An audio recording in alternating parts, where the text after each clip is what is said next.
Chapter 4, Eighth Wonder. This is a quote. Compound interest is the eighth wonder of the world. He who understands it earns it. He who doesn't pays it. Compound interest is the most powerful force in the universe. Albert Einstein. Quote, if you understand this one concept by the time you leave this class tonight, you can retire as a millionaire. I still remember the looks on their faces. It was a mix of goofy grins and some healthy, are they for real, skepticism. My wife and I were teaching a personal finance class to a group of high schoolers at our church. Our lessons were based on principles from books like Chris Hogan's Everyday Millionaires and Thomas J. Stanley's Millionaire Next Door. We'd been through foundational teachings about discipline and how having nice stuff does not automatically mean that someone is wealthy. That outward appearance of nice stuff is often a mask, hiding a mountain of credit card debt, leased cars, and student loans. Debt will take away your freedom. Things are not always as they seem.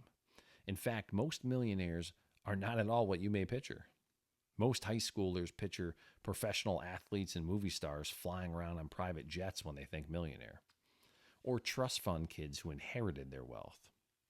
The truth is that they probably know a typical, quote, millionaire next door and have no idea they're wealthy. They are teachers, engineers, business owners, accountants, and the like. Most did not inherit their money. Rather, they've avoided debt, paid off their homes, and invested in their 401k retirement accounts. Instead of trying to impress others, they've simply lived on less than they've earned for a long period of time. That's how they got to be millionaires.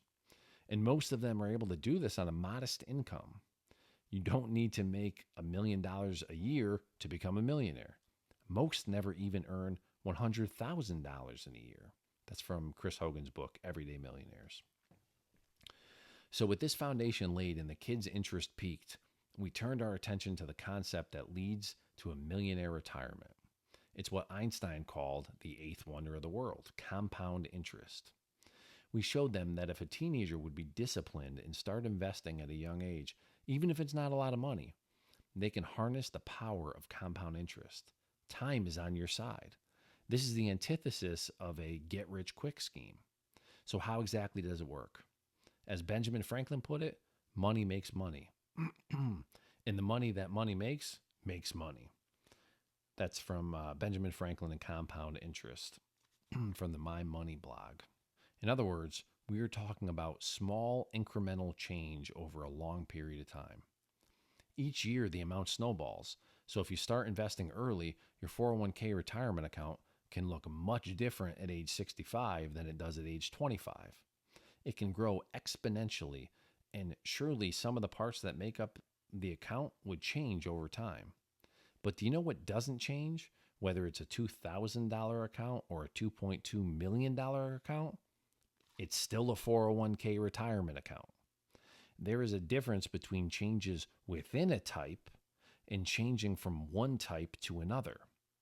In other words, compound interest can grow a 401k dramatically, but it doesn't turn it into a block of gold or a rental property or a piece of art. And this leads to our next takeaway. Takeaway number 4.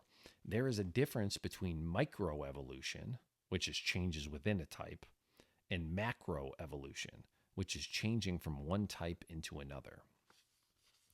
Charles Darwin's theory of evolution essentially says this: there is no God. The world and all living things appear to be designed, but there is no designer. Rather, there is one common ancestor, probably a one-celled creature, that has evolved into millions of different species of living things on Earth over time. This is often depicted as a tree, with the trunk's bottom being the simplest creatures who evolved into more complex creatures and branched out into new species over millions of years. Variations in traits arise randomly, and by the survival of the fittest, those traits are passed down to future generations. The changes must be made slowly through small incremental change, because any large or rapid changes would be mutations and would ultimately lead to death. By this natural selection process, one single-celled creature has evolved into all other living things on the planet. Here's the thing. This type of evolution has never been observed. Survival of the fittest has never been observed to create new types. This is from I Don't Have Enough Faith to Be an Atheist, chapter 6. What has been observed is called microevolution. Microevolution refers to adaptations that occur within a species. In contrast, macroevolution is the unproven assumption that one species can evolve into another by natural processes alone. There is no reason to believe that, if given enough time, the observed adaptations within species would cause them to change into a new species. That's not all.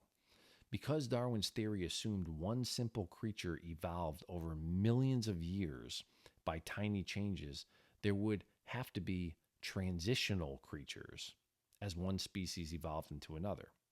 So if Darwinism were true, we would have found, 1, the earliest creatures to have been very simple, and 2, transitional creatures that appear over millions of years, gradually.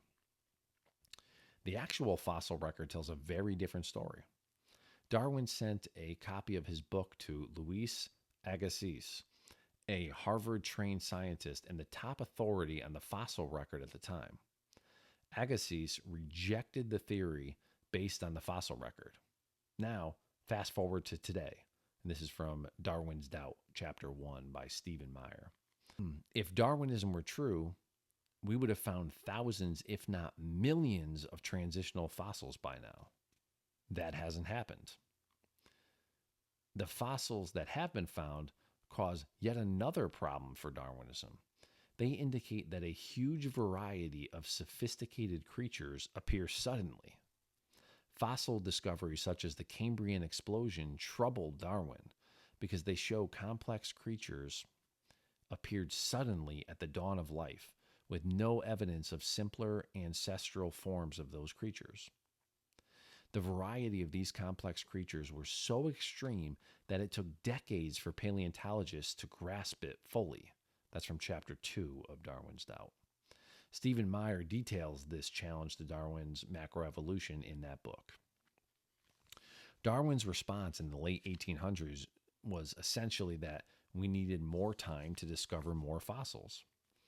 As science has become more sophisticated and discoveries have been made, macroevolution looks less likely than ever. Also, if blind evolution were true, how did it know to stop with humans? Wouldn't humans continue evolving into new species? Generally, scientists that seek to support the unproven assumption of macroevolution point to a common genetic code as the best evidence for macroevolution. However, as we discussed in Chapter 3, information requires intelligence. Thus, it is much more probable that rather than one common ancestor, DNA points to one common creator. I'm yet to hear of a 401k account that changed into a block of gold by, quote, natural processes, let alone a species that changed type by natural processes alone. Finally, let's put aside for a moment all of the evidence against it, and let's just assume that macroevolution was actually true. That still doesn't explain what caused the universe to explode into being out of nothing, how our world is miraculously tuned up to allow for life, or how mindless chemicals wrote the instruction book for life called DNA.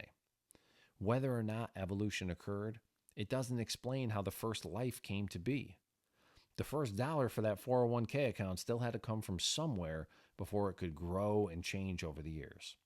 In other words, even if macroevolution were somehow true, so what? That still would not disprove God. As always, we're left to consider our options. 1. If there is a God, macroevolution appears false, but doesn't disprove God, even if it were true. 2. If there's no God, macroevolution appears false, but must be true, and must also disprove God. And we will update our charts.